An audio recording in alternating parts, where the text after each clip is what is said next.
Hello, good morning, good afternoon to all participants, and thank you for being with us today.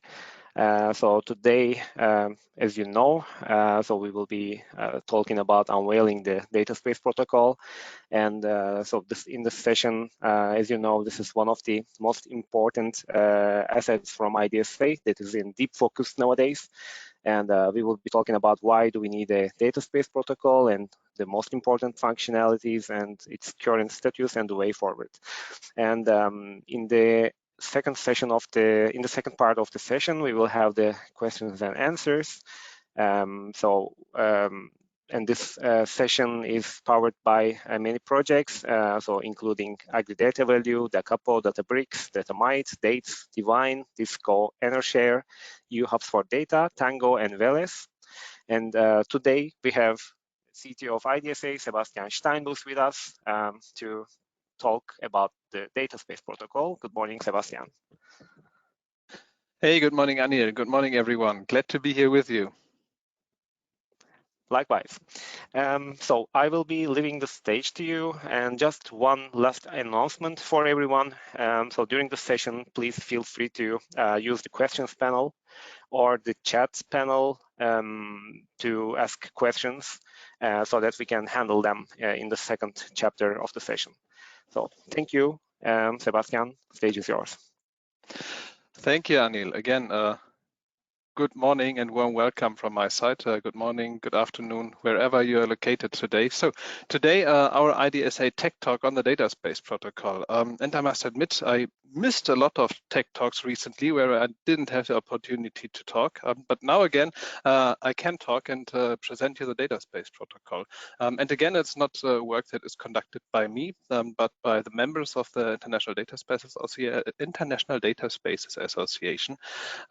Yeah, and super glad that I have the opportunity to show you some insights on the Dataspace Protocol. So what I have prepared for today, a little bit of introduction, motivation. So as Anil rightfully asked, so why do we need a Dataspace Protocol? Explaining a little bit those details. So what is inside the Dataspace Protocol? What is the scope of the Dataspace Protocol? Third point is about validation.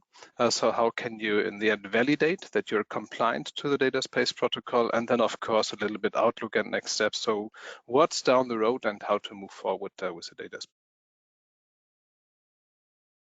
So let me start with this one, because we talk about dataspaces, and in dataspaces we talk a lot about interoperability, and we want to achieve interoperability.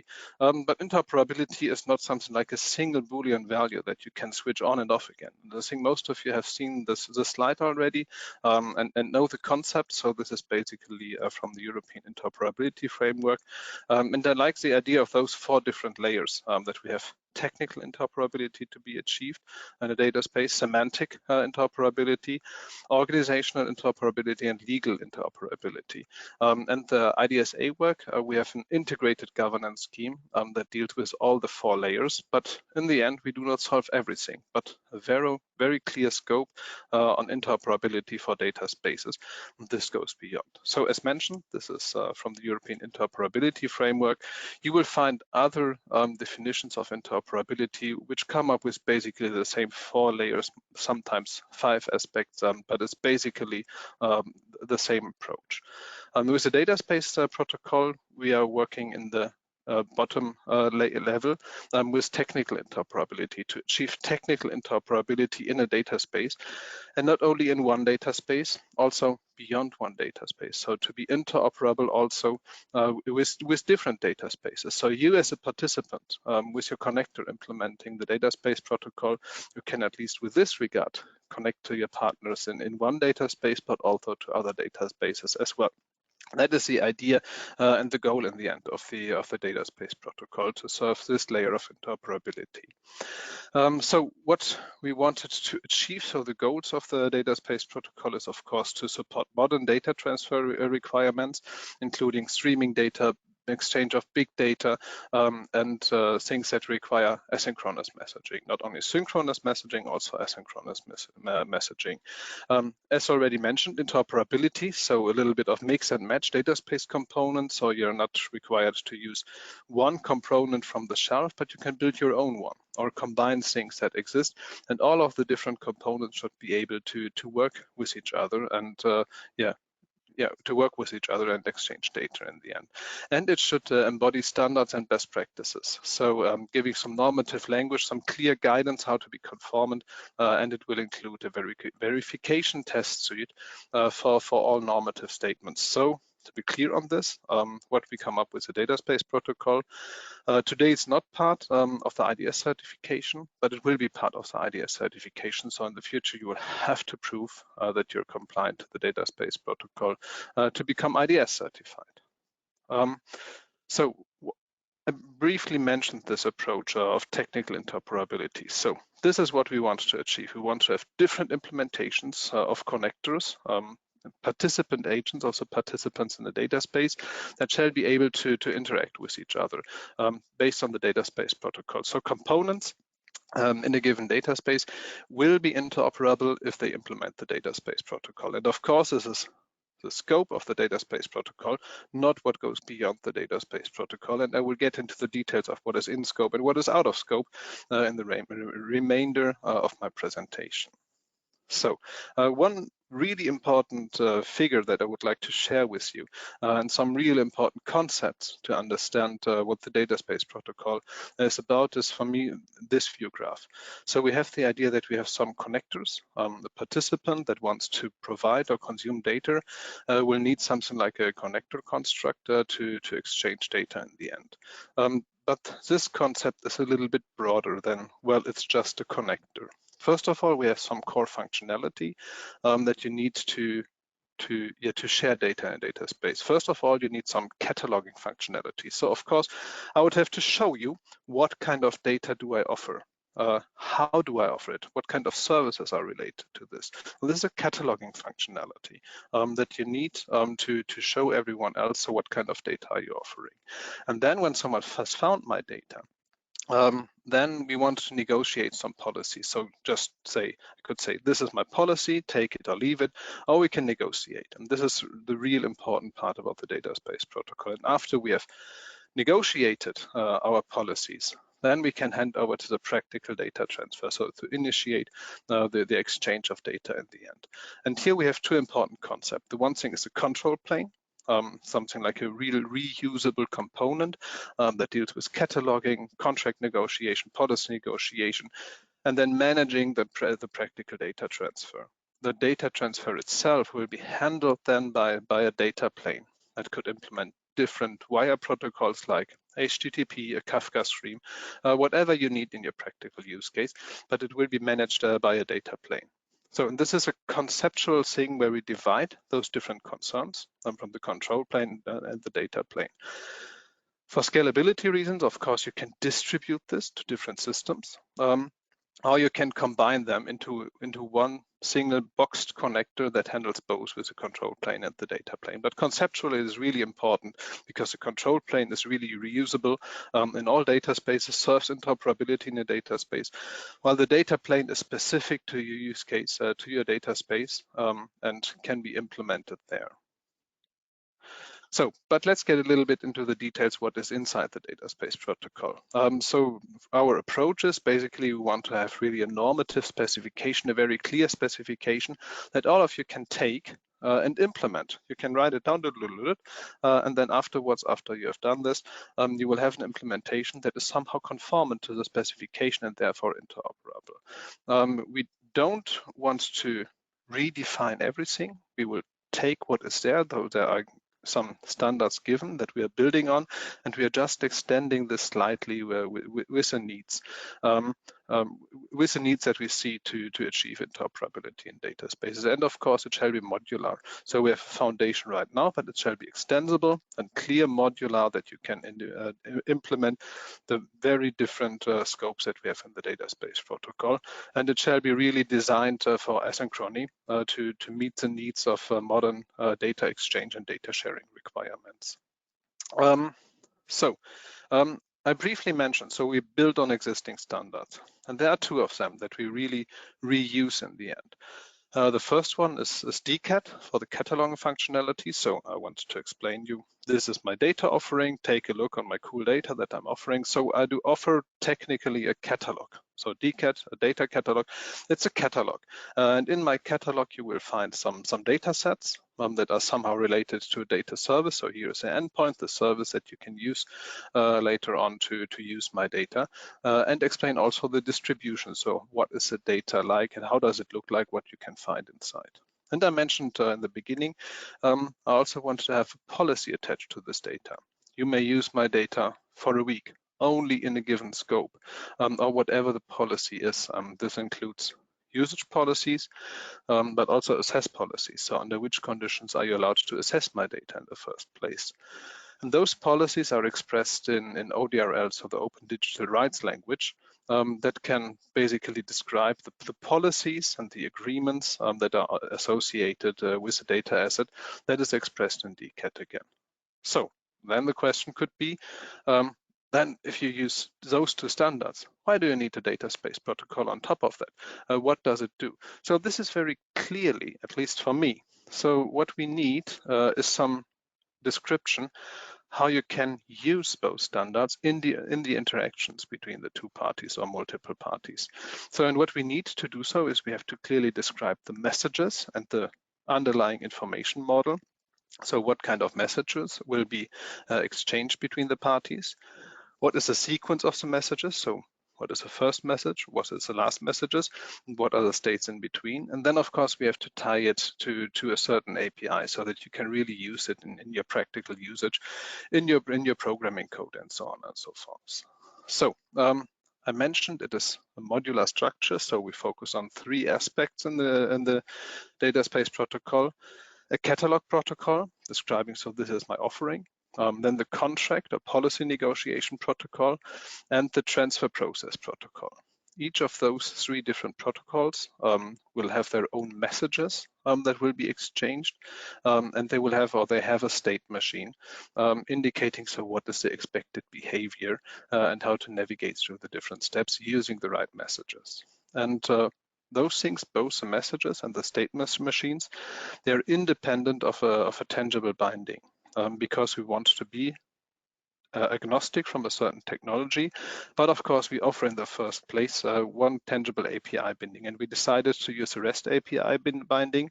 So what you will get is a binding to a REST API that you can use to implement. This is extensible, so if you come up with a new approach, if a new cool technology pops up, or you need some other technologies, you can define another binding on top of that is not a RESTful binding, but using any other technology that serves your need in the end. And so we can extend the Dataspace protocol in the future with further bindings if they are required. I briefly mentioned that we have here this logical separation of the control plane and the data plane, because what we want to achieve is asynchrony to achieve scalability in the end. The control plane will manage the contract negotiation and the data transfer process, while the data plane performs the actual data transfer. So we do not define the transfer protocol. There you can reuse your existing protocols and technologies that you have. You have a predefined schema or API that you want to use in your data space.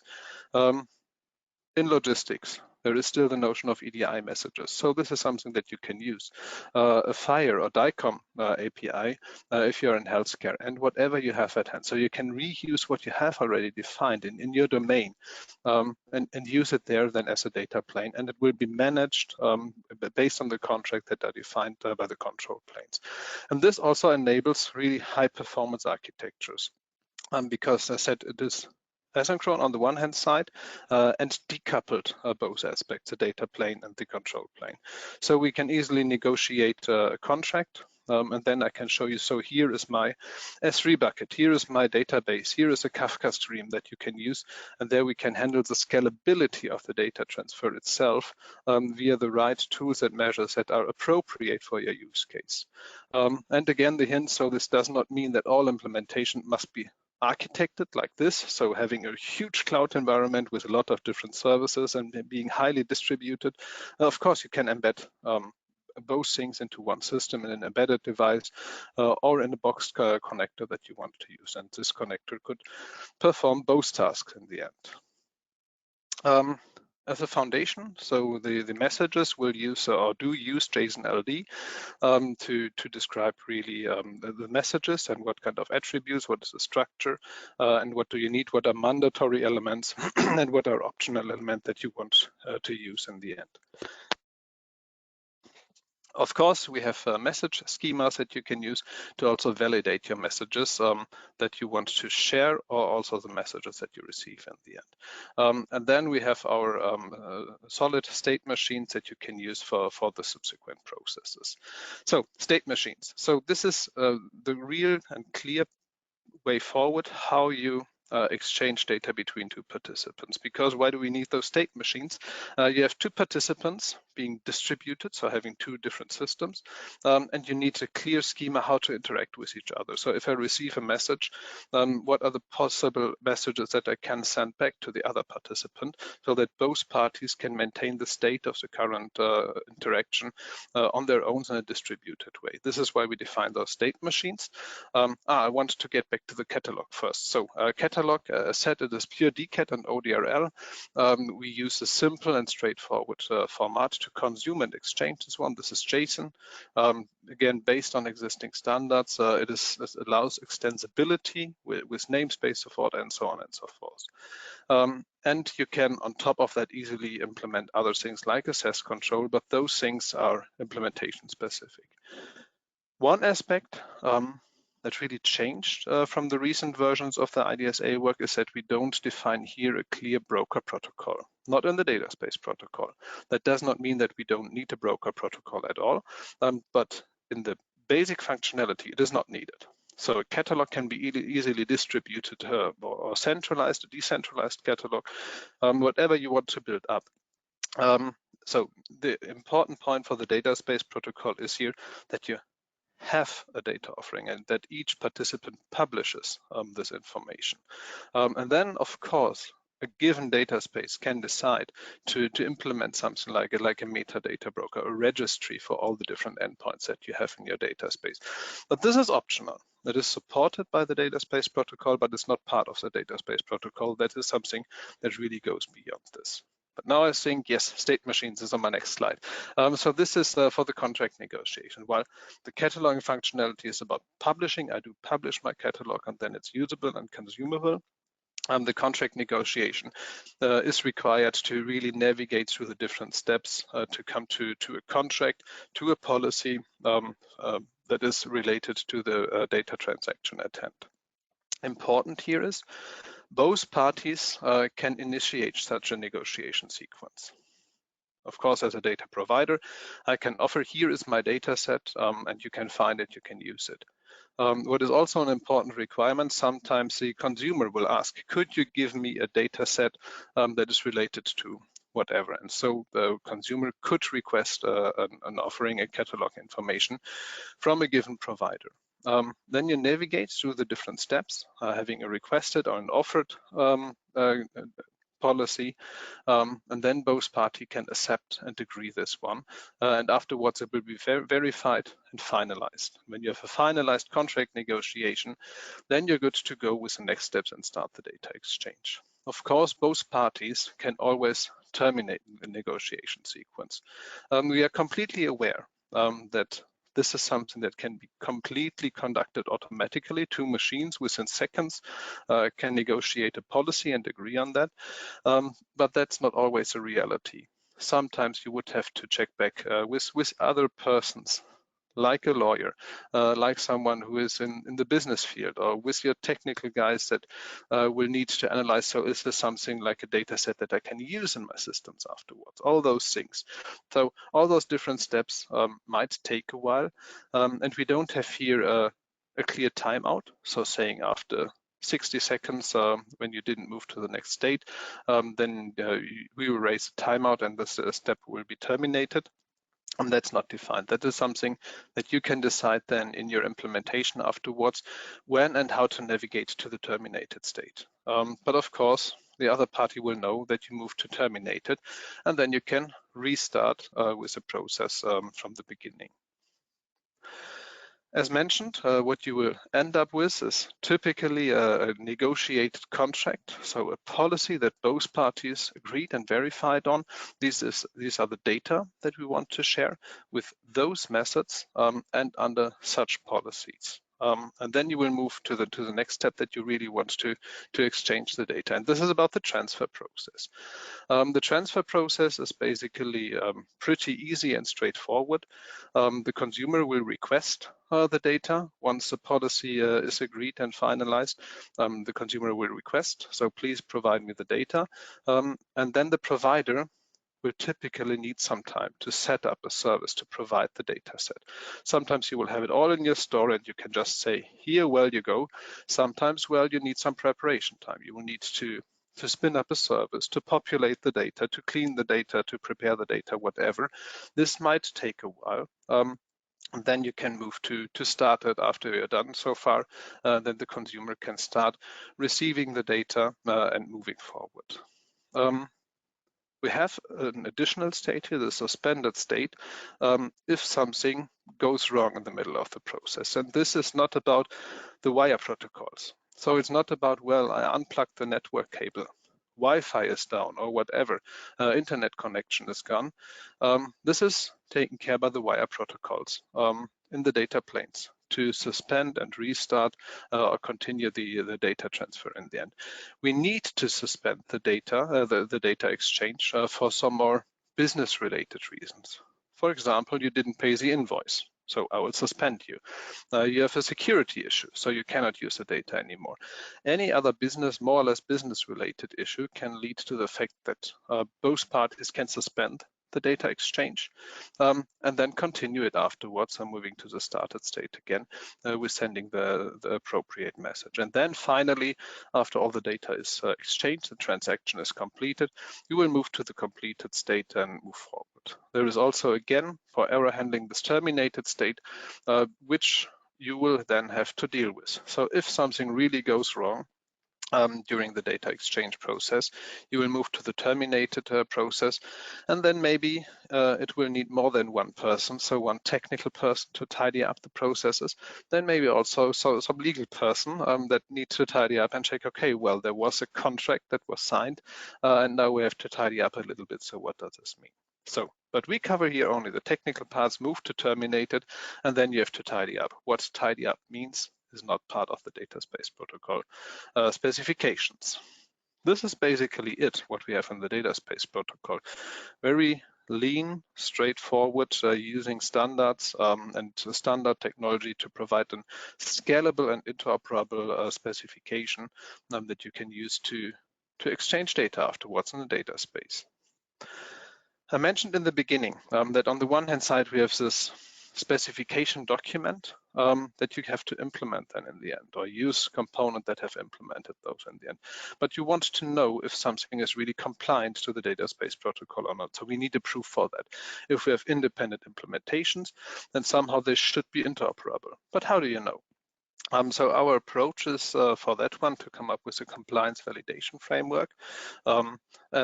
This is basically, it shall answer the question, is my service compliant to the Dataspace Protocol? And it shall be something like a pluggable and extensible mechanism that you can really also use then in the end in your daily work. And so the details here is, so we need a standard, we need to verify the standard protocol so that all the different flows are executed in the right manner, in a reproducible manner. It also have to cover errors in the process, so if I send the wrong message and from the wrong state, so the system should be able to handle this. This will mean that the providers, the service or software owners, for example, all the components that you see in our data connector report, they will need to implement something to really test against a given the given framework. And of course, the framework will output some test results that you can use for traceability and to validate. So yes, I was successful, I was not successful with that one. So what and of course, it shall be also usable in your continuous integration and build pipelines. So if you really build your codes and you can continuously measure, am I still compliant or not, as a first test on your end, as an integration test, and then as mentioned also afterwards in something like an IDS certification, that a third-party evaluator is capable to validate so you're interoperable or not. Well, it's not rocket science what we plan to do and what we are working on. So this will be based on something like a Gradle runner that will run some test cases, some basic test cases to validate. So yes, you implemented the things in the right way and straightforward. And based on a verification engine and all the other things that are required. So to, in the end, generate a report indicating yes, compliant, or not, tests were not run successfully, so you're not compliant. So that's all the magic that we will have inside in the end. And of course, we want to have a standalone library in the end that is independent from different other things so that you can really use it straightforward inside your infrastructure.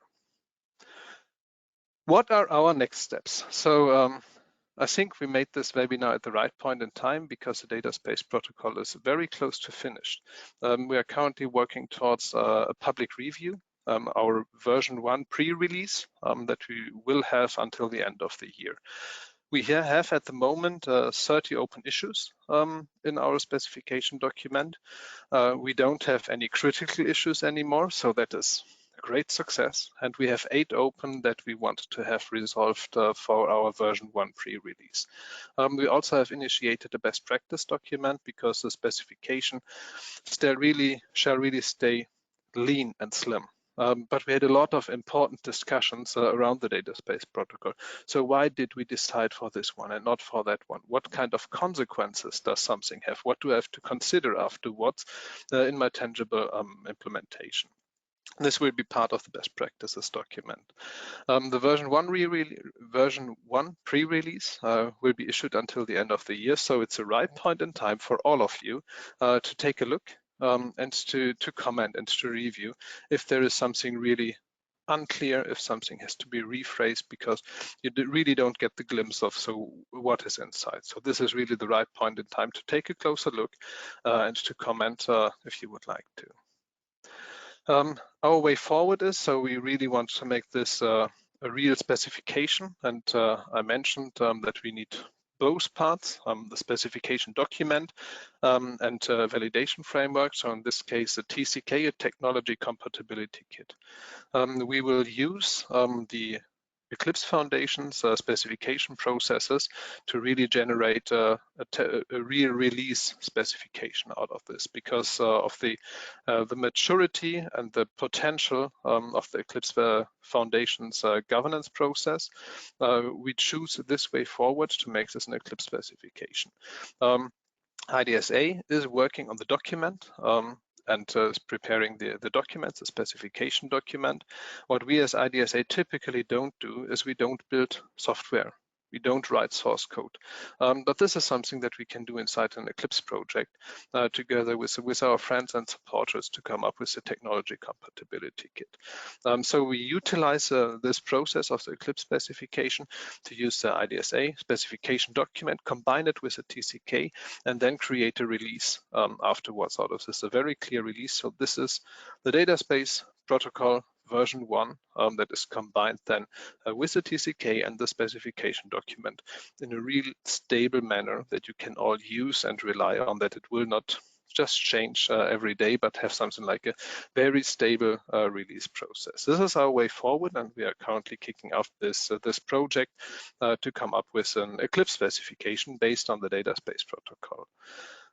So what we see a little bit in the timeline, as mentioned, pre-release of the specification document during the next couple of weeks, initiation of the Dataspace project inside the Eclipse Foundation, and then creating the TCK and release a specification planned for this summer. So we want to have the specification in the first version before summer 2024, and then to also take this specification as a contribution to ISO, to ISO IEC, to have this really an official ISO IEC standard.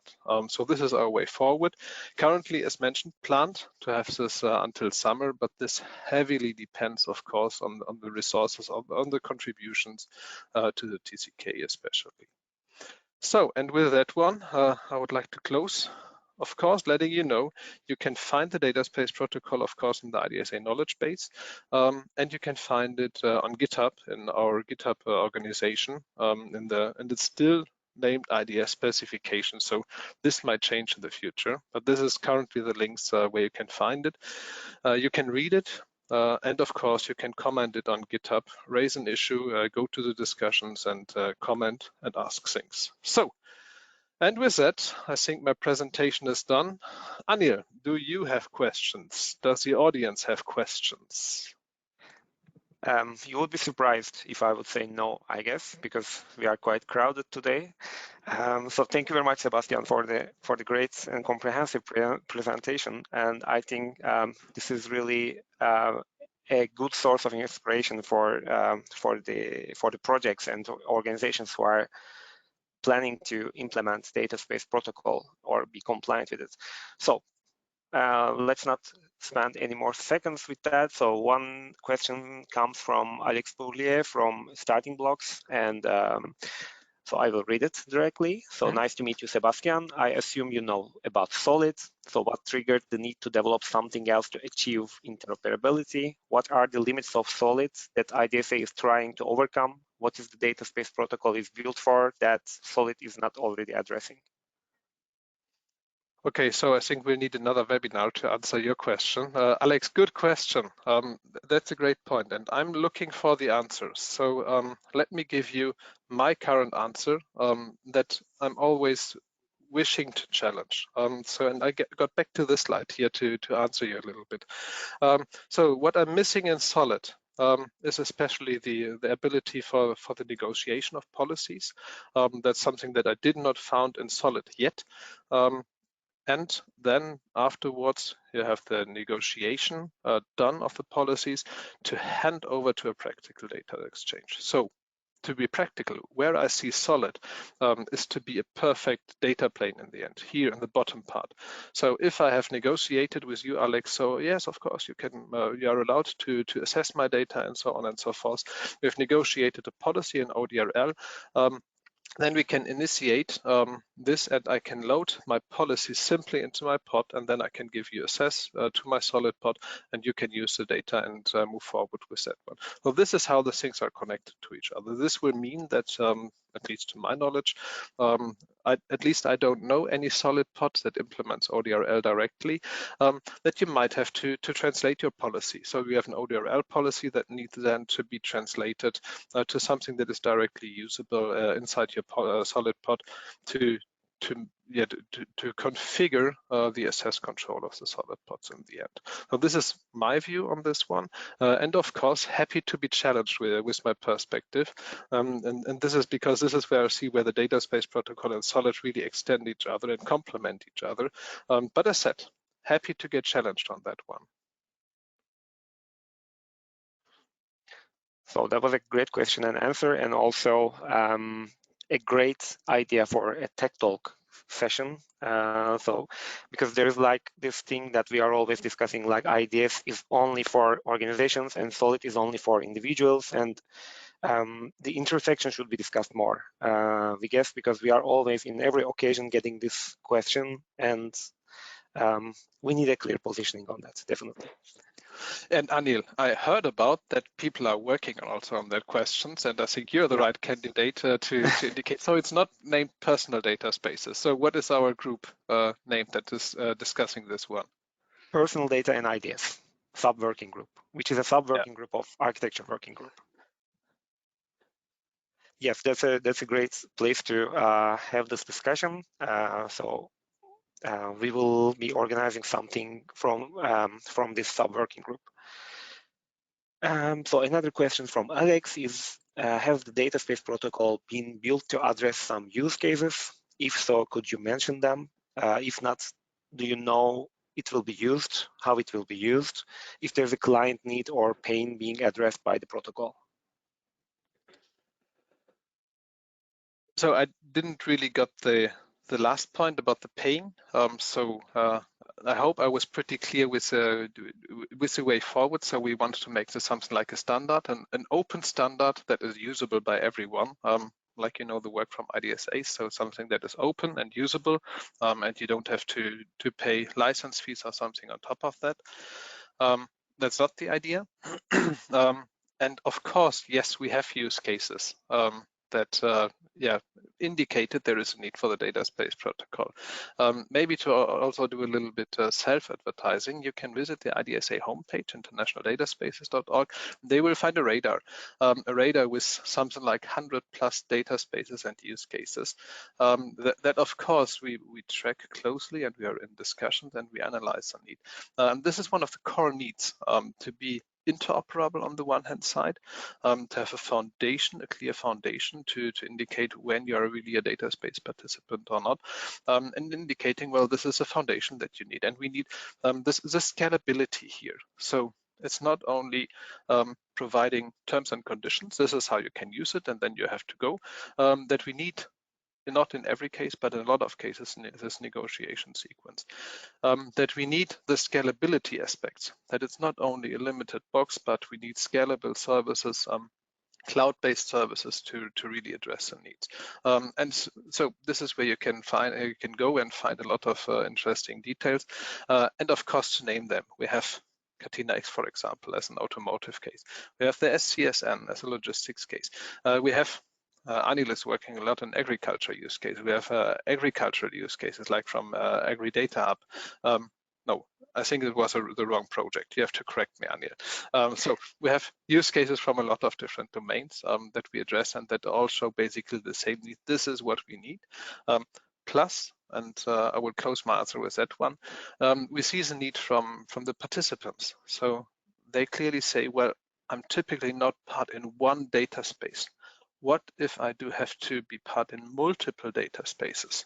Then of course I don't want to build a connector for this data space, for that data space. I need a common foundation to be part of each of those different data spaces, and these are basically our drivers. That's excellent. And also in all the projects that we are involved in that are claiming to be following the IDS approach, we always tend to say that all data space implementations or instances should have a clear positioning towards entire data space interoperability. So a data space should know about how they will be interoperable with other data spaces, either from the same or different industries. So that's also quite in line with that, and Dataspace Protocol is the way forward to do that. Another question, so this is a very tough one. Are there currently any compliant implementations so far? Yeah, that's a little bit this chicken and egg issue. So you don't have a final specification yet, so you won't have a final implementation of that one. So this is a little bit as mentioned. So how can we have someone implementing this one when we haven't finalized the specification? But yes, there are. Of course, and most of you will know the EDC, the Eclipse Dataspace Components. This is a project implementing the Dataspace Protocol and with a very clear goal to be Dataspace Protocol compliant as soon as possible. This is not the only one. Most of you will be aware of the FileWare ecosystem and the presented FileWare connector approach that was presented on the last FileWare Summit and afterwards. So this one is also implementing the Dataspace Protocol. And we have a couple of others, first movers, also to my knowledge, FileWare not FileWare, Engineering is a true connector, and a couple of others are closely following this approach that we have and currently are implementing this one. So it's a subset at the moment. And what you will see is, if you take a look at our data connector report, we slightly changed this during the last iterations to also clarify, so who of those connectors, and it's something like a little less than 30 connectors inside. Who of those will implement the Dataspace protocol and who not? And we see that some are moving a little bit to the deprecated lane. They will not implement the Dataspace protocol, and the implementation will be maybe discontinued. But most of those that we see at the moment will implement the Dataspace protocol. Yeah, it's indeed super important also to maybe mention that the projects, there are some European projects that are trying to be compliant or apply Dataspace protocol, and we are trying to keep an eye on them as much as we can, and we will try to record the experiment process, the implementation process as much as we can, and make it documentable and shareable for other people, so that to foster the adoption of the Dataspace protocol by many projects.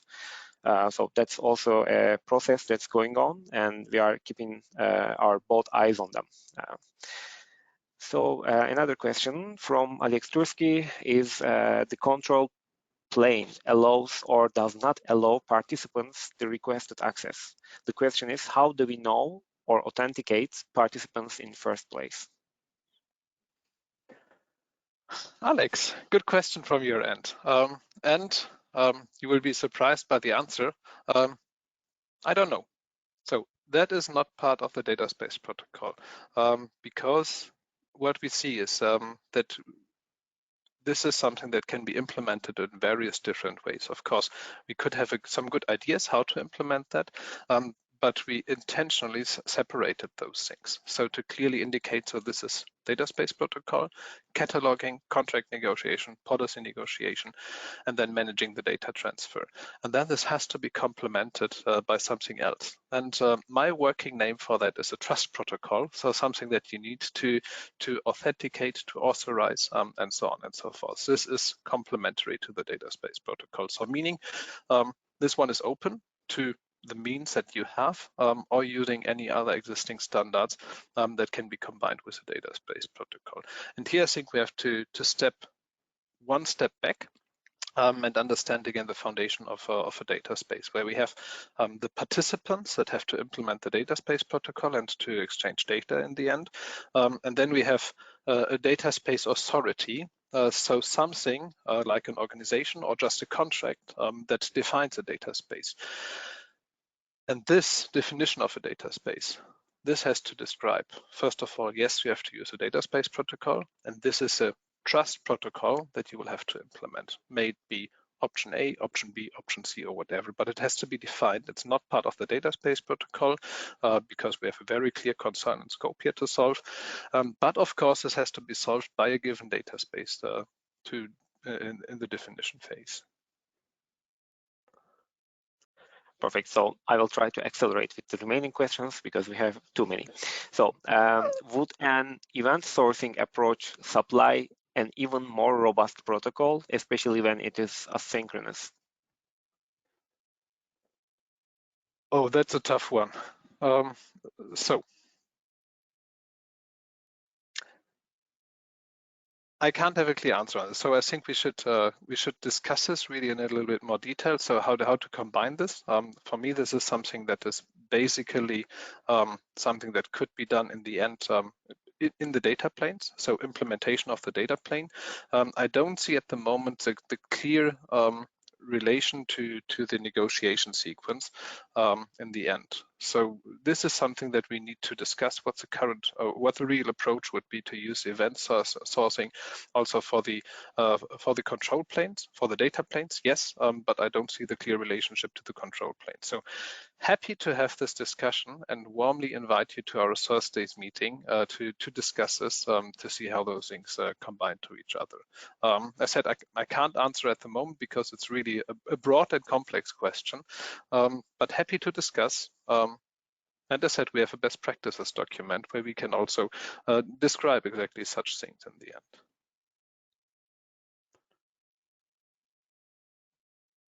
You're muted, Anil.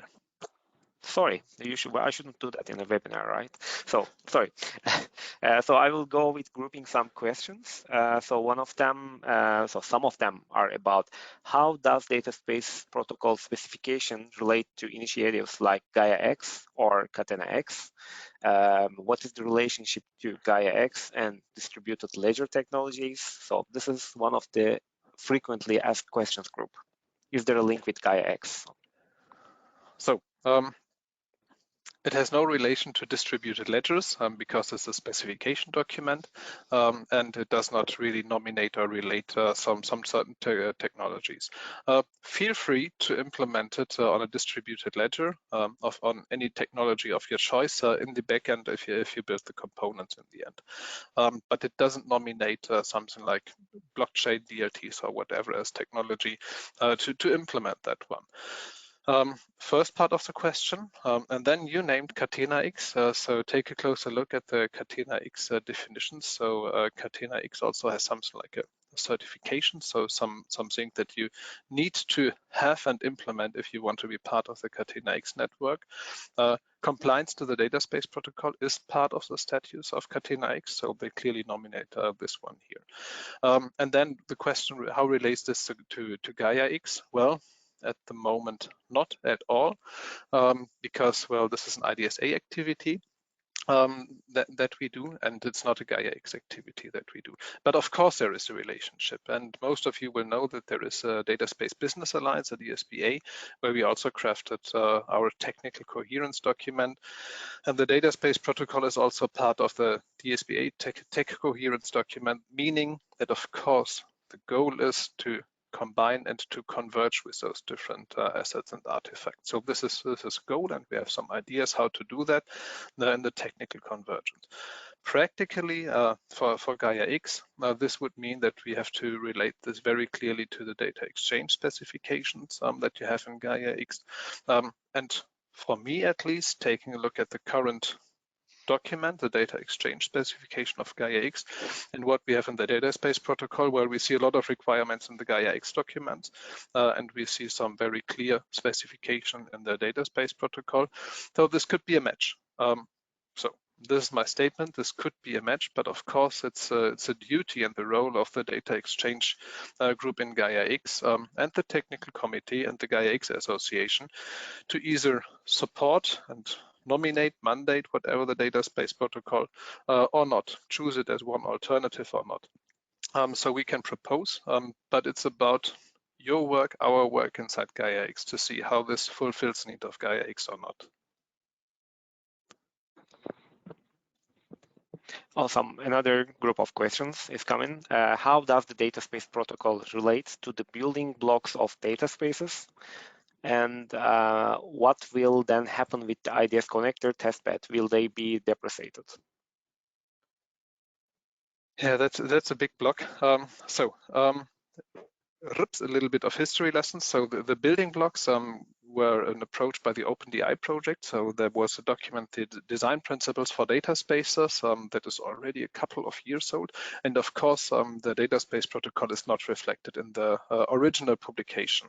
But you can read along the lines a very clear need for some aspects that we implement in the Dataspace Protocol, like discoverability of data sets, like the need for policies and the negotiation of policies, and also the practical data exchange afterwards. So this is the document where it started from, the OpenDI design principles for data spaces.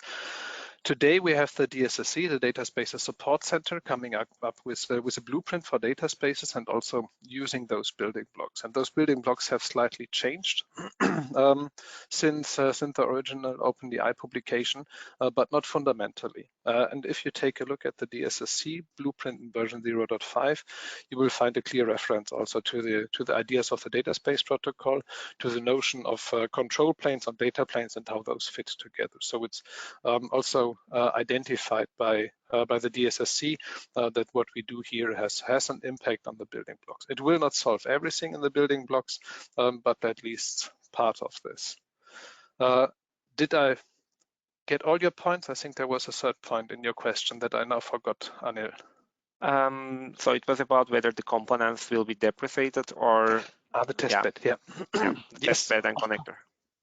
Of course, no, the connectors not. The connectors will not be deprecated. There will exist connectors in the future. And of course, the connector is still a logical construct combining a lot of different functionalities. So here we have to lift it a little bit to another IDSA document, the reference architecture model that specifies a connector as a combination of different functionalities, a logical construct that could be, of course, in a single box as a connector or as a logical construct, for example, in a scalable cloud environment.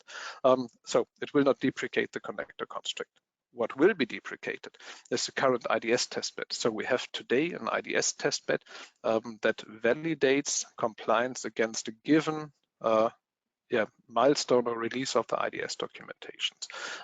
And of course, the Dataspace Protocol will become a version 1. It will boil down to other documents in IDSA, and then afterwards the IDS certification will change. That will mean that the current IDS testbed will be deprecated or is at least subject to change. What exactly that means, I don't know yet. First of all, we have to finalize the specification, and then we can change subsequently also the certification and the testbed according to this one. There will be definitely a change. Perfect. So another one, how does the protocol deals with the data at source principle? What if my bank wants to get my phone number and this phone number is at 23 systems, for example? How do I negotiate it?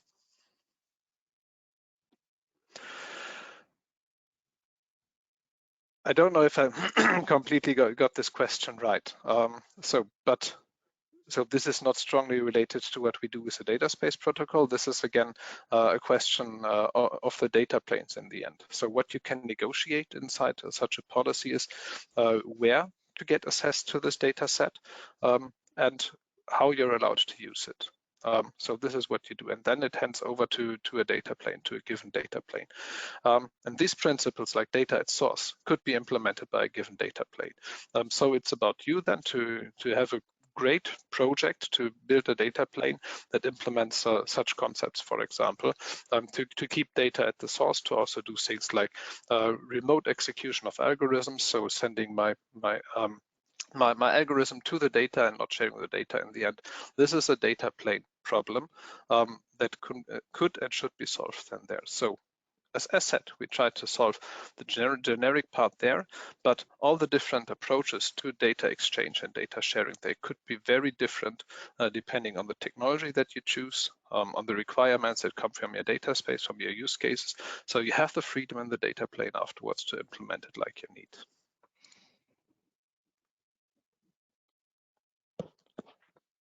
Perfect. Another one. Is there a place where one can see a sequence diagram with examples of network requests with payload covering the example of full data space exchange? Of full data space exchange? No, I don't think that we have a real fully and complete example of that one.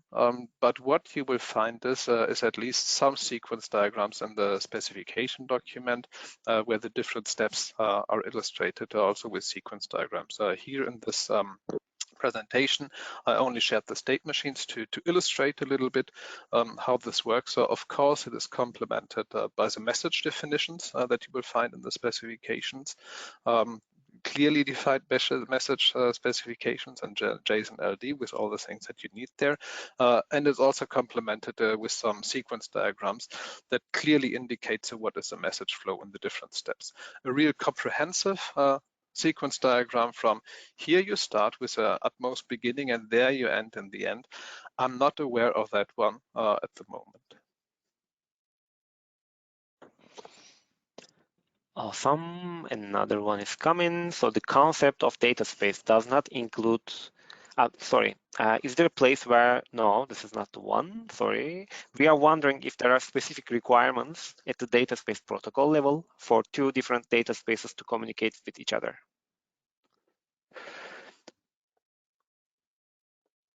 The question is if there is requirements that two data spaces communicate with each other, or a participant communicates with two data spaces. The two data spaces communicate with each other.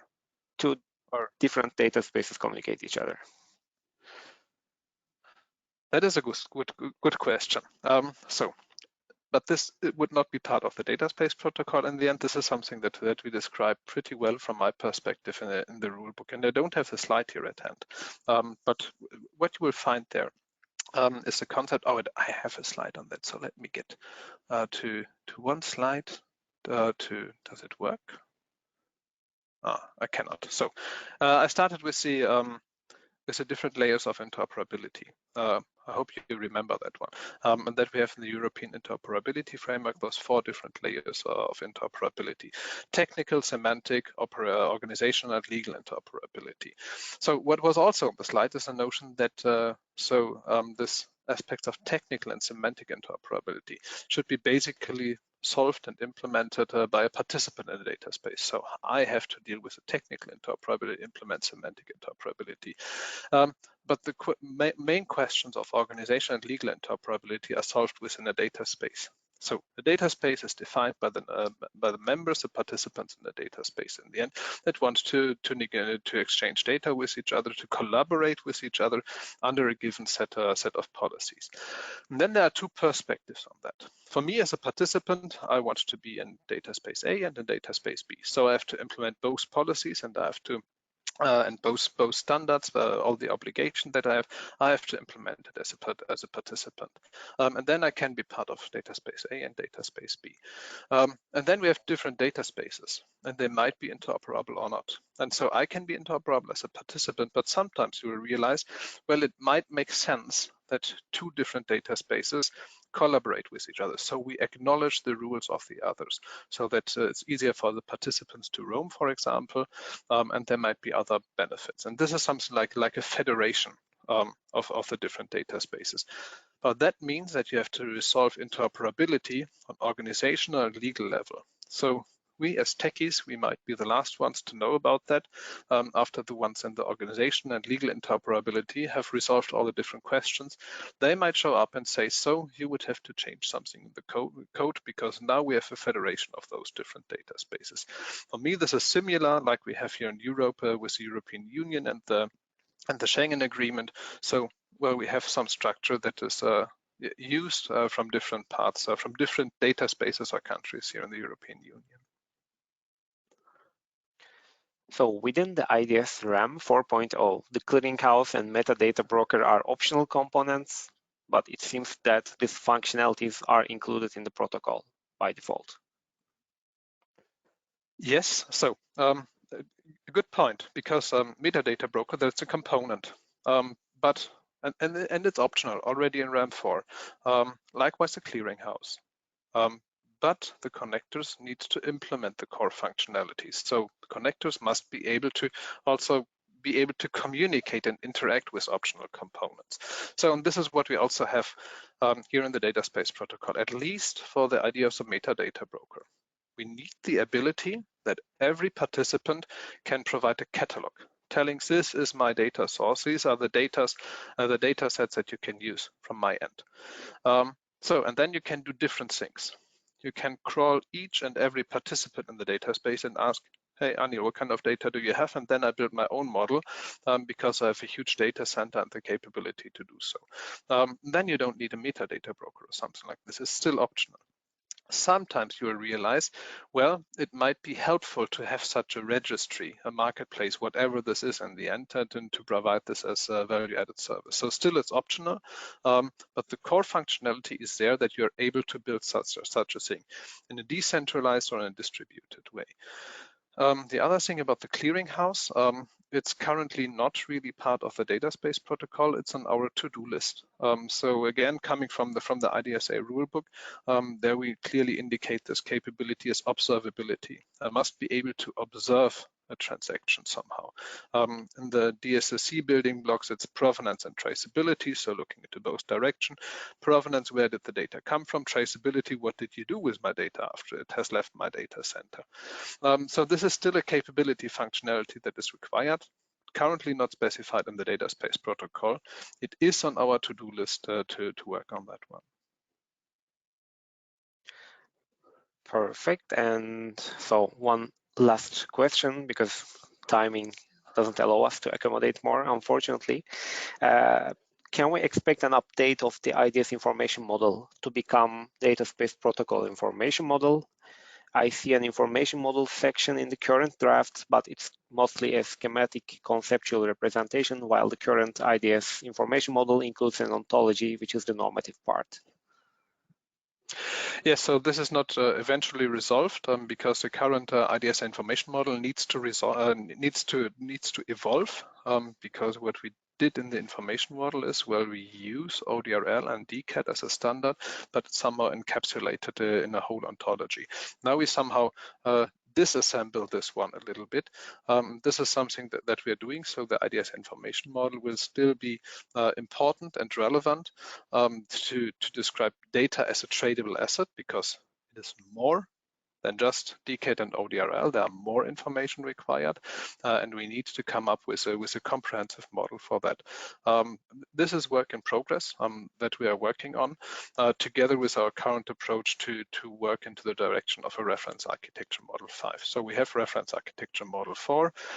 With our current developments, the Dataspace Protocol and other developments inside IDSA, this needs a new reference architecture model 5. We will have an answer on the new information model. Dataspace Protocol reduces the information model to the core aspects, because we want to have really a clear and isolated standard, and then we need to extend this with other needed functionality in the reference architecture model. Awesome. Thank you for the audience to ask these really great questions, and thank you, Sebastian, for your answers.